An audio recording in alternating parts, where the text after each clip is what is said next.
Hi loves, welcome back to my channel. On this one you're going to be seeing from start to finish how to cut out this beautiful dress you can see right here. So I made this dress using these two gorgeous fabric. They are chiffon fabric. One is multicolor and one is a polka dot black and white, and each of them is 1.5 yards of fabric. So guys, you're going to start by drafting out the pattern. So sit back, relax, and let's get started.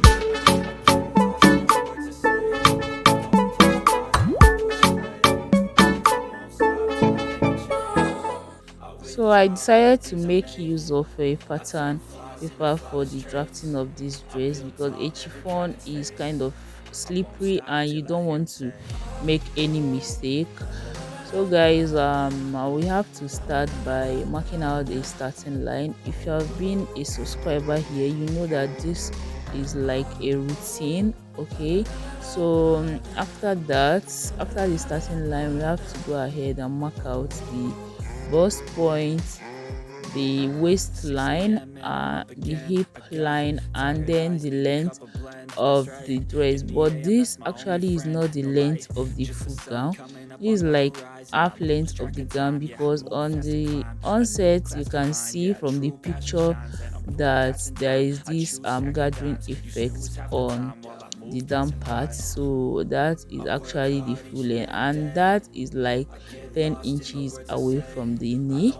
All right, so you can see half inch that I inserted on the down part. This is the allowance that I will use to join that to the gathered effect. So I went ahead to label my markings so that you won't get yourself confused. Right there I have the bust point, waist point, hip line, and the knee length. So from there I went ahead to mark out my shoulder, which is 8 inches, and from there I extended my tape to mark my chest point. Okay, the chest point is gotten from half of my armhole, and then I went ahead to connect my chest point to the shoulder line. Now from here I'll go ahead to mark out my neck width and my neck depth, and my neck width is 3.5 inches, and my neck depth for the front I use 3 inches. For that of the back I'll make use of 1.5 inches. So I'll go ahead and square out these lines and then connect using my curved ruler. If you don't have a curved ruler, please make use of your free hands to connect this. All right guys, so it actually wouldn't affect anything. I withdraw on the things I make. I turn flaws into flawless traits. I build tall, never capped in space. So now after this I'll go ahead and measure out 1 inch downward, and this is actually to connect my shoulder slope.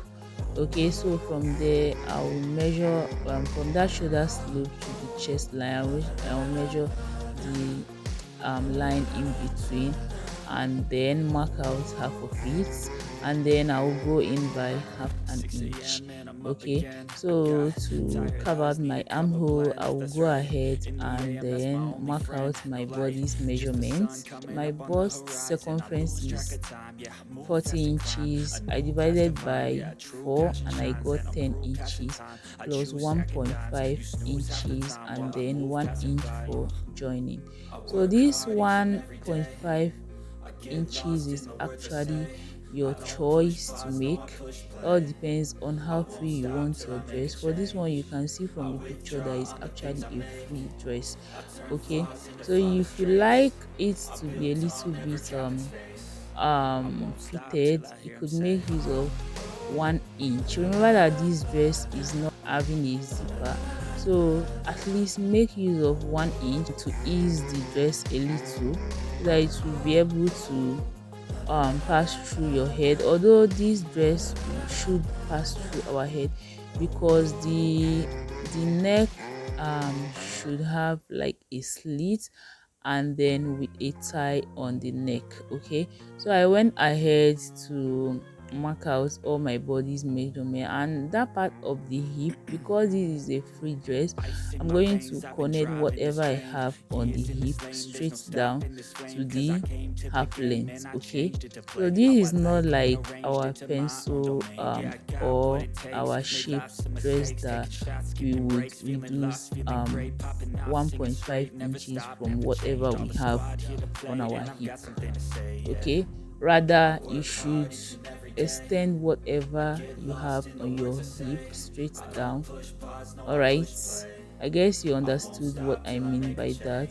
So you can see my hand trying to let you know that I will still modify the front part of this dress, because this pattern is actually used to do after both the front and the back.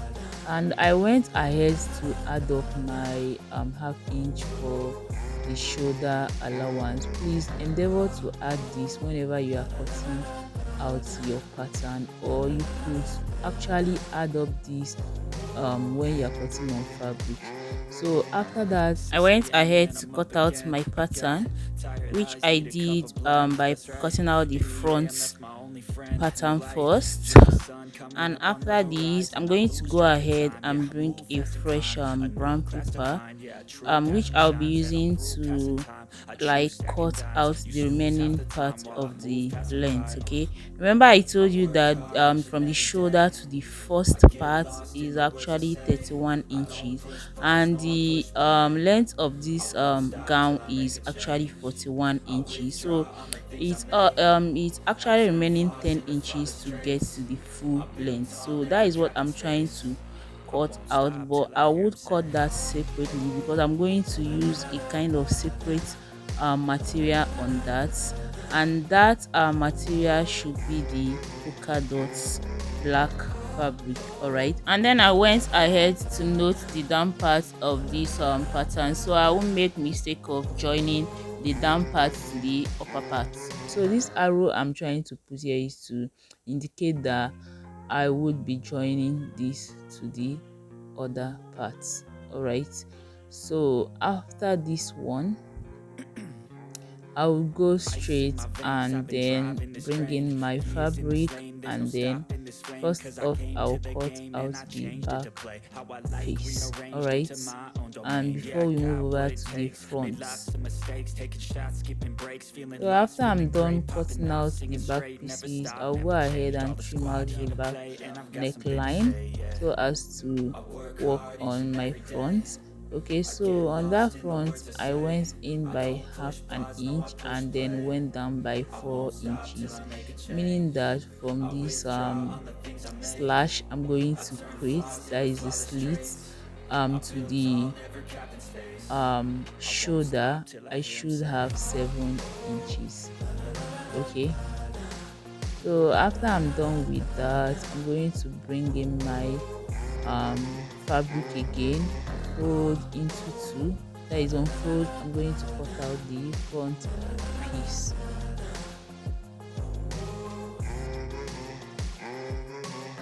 6 a.m. and I'm up again. I got tired eyes, need a cup of blend. Again, I will go ahead and cut out the facing for my front.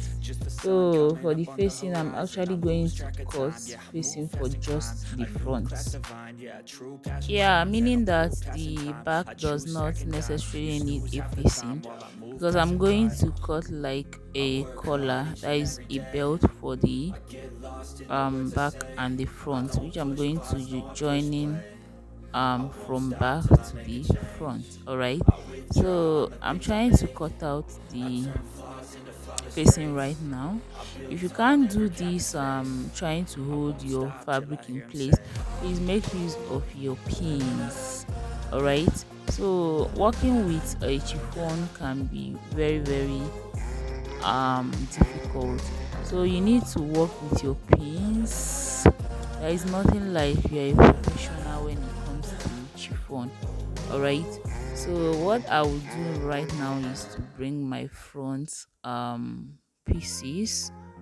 Okay, my front piece, and then I'll place my facing to it, right side facing each other, and then I'll use my pins to hold them together. All right. And during the sewing process, you will see how we are going to join all of this together. So to the polka dot material, I'm going to bring the last pattern that I cut out, which would be serving as the gathering effect. I'm going to bring it and then use it to cut out a long rectangular piece, which I would gather and then join to the upper part. Alright, so after I'm done, and before I do this, make sure to leave half an inch, okay, which you will use to join to the upper part. So right now I went over to the sleeve, so I drew out my starting line and then I started marking out the length of my sleeve. So the first line is the bicep, the second is the elbow, and then we arrived at the three-quarter sleeve. So this sleeve length is 17 inches plus 2 inches hemming allowance, which made this 19 inches. I went ahead to mark out my cap height, which I got from both circumference divided by 12 plus 0.5, and then I connected that line from the starting line down to the cap height. Okay, so remember that at the cap side I inserted half of my armhole measurement. Okay, so from there I connected to the starting line and I used my tape to measure out 9.5 inches plus my seam allowance. So on the down part, that is the sleeve length, that is the three-quarter sleeve. I have the round sleeve to be 12 inches, so divide it by 2. I have 6 inches, so this 6 inches I'm going to multiply it by 2.5 inches. If you have like an extra paper, you could make use of 3 inches, but because my paper is not enough, I decided to times by 2.5 inches. So after I'm done with this pattern, I'm actually done with this pattern. So what I'm trying to do is to cut this pattern out. I would go ahead and unfold. I'll cut out my sleeve. Okay, and guys, this is it for this the cutting tutorial of this dress. All right, I will see you in the sewing process so that you could understand better what all these explanations are all about. All right, so if you enjoy every bit of this tutorial, please make sure to give this video a thumbs up, like, share, and subscribe if you haven't done so to join this beautiful family, because here on this channel we upload sewing tutorials every week. Turn up your notification bell to get post notification every week on this channel. So guys, I'm actually trying to cut this out. I'll see you in my next tutorial. Bye.